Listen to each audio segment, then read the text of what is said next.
নমস্কার বন্ধুরা, মাম্পির কিচেন চ্যানেলে আরো একটি নতুন ভিডিওতে জানাই তোমাদের সবাইকে অনেক অনেক স্বাগত। শীত তো ভালোই লাগছে, বেশ কম বেশি মিলিয়ে মিশিয়ে, দিনের বেলায় গরম লাগছে, রাত্রিবেলায় ঠান্ডা লাগছে। তো আজকে তোমাদের সামনে বানিয়ে দেখাবো চষি। তো চষি পিঠে কত সহজে এবং কত সুন্দরভাবে বানাচ্ছি সেটা তোমরা দেখে নাও, আর তার জন্য কি কি উপকরণ নিয়েছি আর কিভাবে বানাচ্ছি সেটাও তোমরা দেখে নাও। চষি বানাবার জন্য বাবা এখানে নারকেলটা আমাকে ফাটিয়ে দিচ্ছে। বাহ, নারকেলটা বেশ ভালো পুরো আছে অনেকটা। মা নকর ছকর। চষিটা বানাবার জন্য এখানে আমি নিয়েছি 1 লিটার দুধ, সেটাকে খুব ভালো করে ফুটিয়ে একটু ঘন করে নিচ্ছি। এখানে আমি মাদার ডেয়ারি দুধ ব্যবহার করেছি, মানে যেটা প্যাকেট দুধ হয়। তোমরা চাইলে কিন্তু অবশ্যই গরুর দুধ বা অন্য কোনো দুধও কিন্তু এখানে ব্যবহার করতে পারো। দুধটা গ্যাসে ফুটছে, ততক্ষণ তোমাদেরকে দেখিয়ে দিই যে চষিগুলো বানাবার জন্য আমি এখানে কি কি উপকরণ নিয়েছি।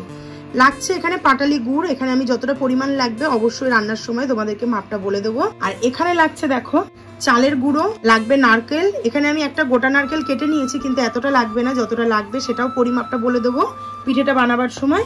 আর লাগবে পরিমাণ মতো লবণ। চলো প্রসেসে যাওয়া যাক। তো এই যে নারকেলটা নিয়ে নিয়েছি, এই হাফ মালার থেকে, মানে এই হাফ মালার হাফ নারকেল লাগবে। তো এই যে নারকেলটা এখানে কোরানো হয়ে গেছে। এবার চলে যাব পরের ধাপে, মানে চষিগুলো গড়বো। চষির জন্য চালের গুঁড়ো যেই মাপ করে দেব, চালের গুঁড়োটা মাখার জন্য প্রথমে একটু জল গরম করতে হবে। তার জন্য নিয়ে নিয়েছি এরকম কাপ, এই কাপের দিয়ে দেবো 3 কাপ জল। এইবার দিয়ে দেবো গরম জলের মধ্যে ছোট চামচির 1 চামচি লবণ। এই লবণ দেওয়া জলটা টকবক করে ফুটবে, তারপর দেবো কিন্তু এর মধ্যে চালের গুঁড়োটা। জল কিন্তু এখানে যথারীতি ফুটে গেছে, একটু নাড়িয়ে চাড়িয়ে নেব, খুব গরম লাগবে জলটা। জল দেখো ভীষণ সুন্দর ভাবে কিন্তু একদম টকবক করে ফুটে গেছে। এইবার দিয়ে দেবো 250 গ্রাম চালের গুঁড়ো জলের মধ্যে।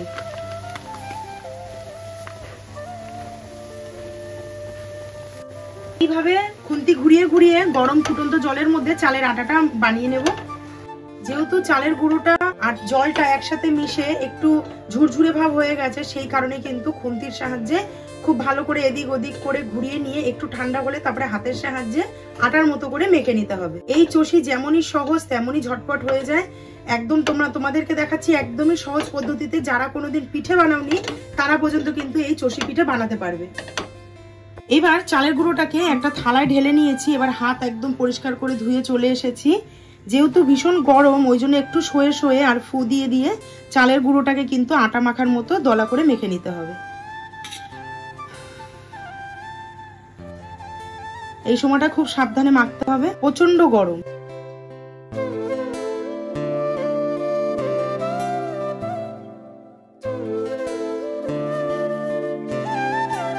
আড়াইশো চালের গুঁড়োর জন্য 3 কাপ যে জল আমি দিয়েছি, এটা কিন্তু একদম পারফেক্ট। তোমরা দেখলেই বুঝতে পারছো একদম কিন্তু মন্ড হয়ে গেছে। না এখান থেকে জল আমি কমিয়েছি আর না এখানে জল আমি অ্যাড করেছি, একদম কিন্তু পারফেক্ট। 3 কাপ জলে 250 গ্রাম চালের গুঁড়ো। তো দেখো আটা মাখার মতো কিন্তু মেখে নিচ্ছি। এইবার একটু ঠান্ডা হয়েছে।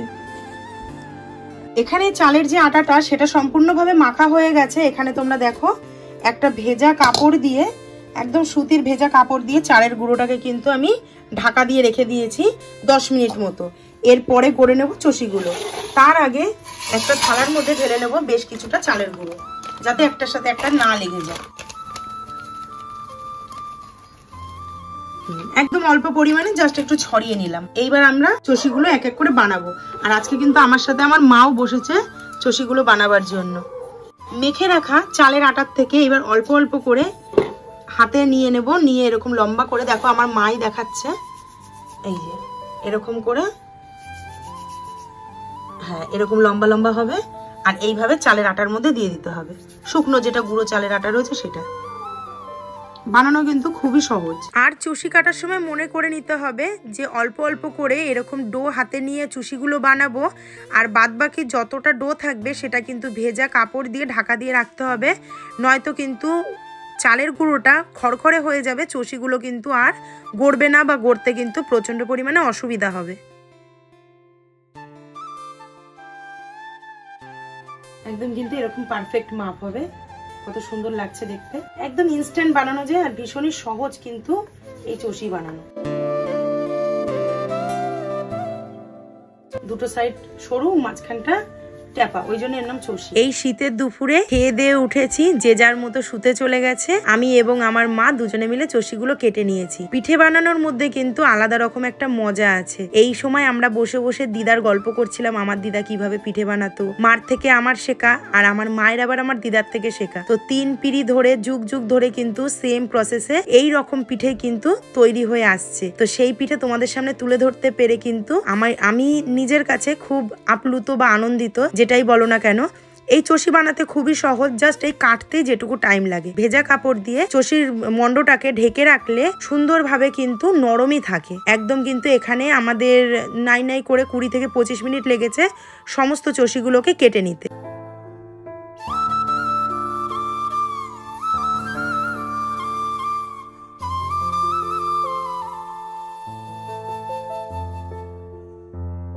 সমস্ত চষিগুলো এখানে কাটা কমপ্লিট হয়ে গেছে। তো এখানে দেখতে পাচ্ছ ছোট ছোট কটা পুলি আমার মা বানিয়েছে। তো আমার ছেলে এসে বলেছিল এই চষিগুলোর মধ্যে কটা এরকম ছোট ছোট পুলি বানিয়ে দিতে নারকেল দিয়ে। তা নারকেলের পুর করা তো এখন সম্ভব হয়নি, ওই জন্য মা গুড়ের পুর দিয়েই কিন্তু ছোট ছোট পুলিটা বানিয়েছে।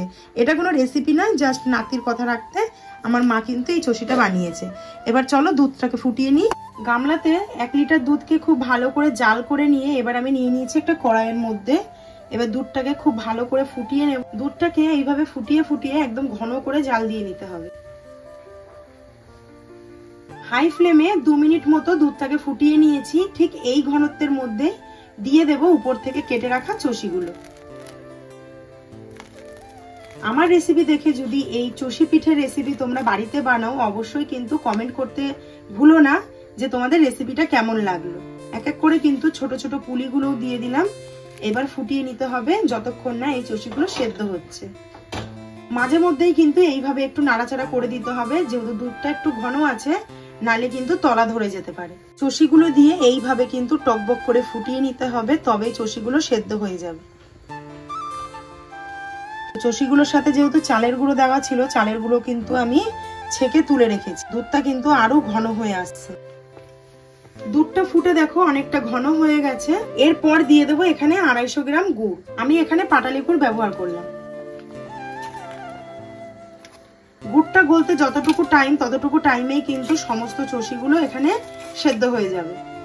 আর এই শীতকালে গুড় দিয়ে চষি খাওয়ার মজাটাই কিন্তু আলাদা, জাস্ট অসাধারণ লাগে। এবং কালারটা যখন গুড়টা গলে যাবে, শুধু দেখবে যে কালারটা কত সুন্দর আসবে। গুড় দিয়ে এখানে 20 থেকে 30 সেকেন্ড হালকা নাড়াচাড়া করে দিয়ে দেবো নারকেল কোড়া।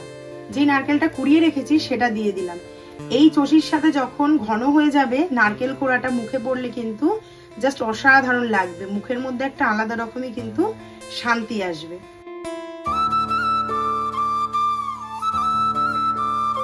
কালারটা দেখেছো? জাস্ট নাড়াচাড়া করতে করতে গুড় গলে গেছে আর কালারটা চলে এসেছে একদম, মানে এত সুন্দর লাগছে কালারটা। ঘন কফির যেরকম কালার হয় ঠিক সেরকম কালার চলে এসেছে।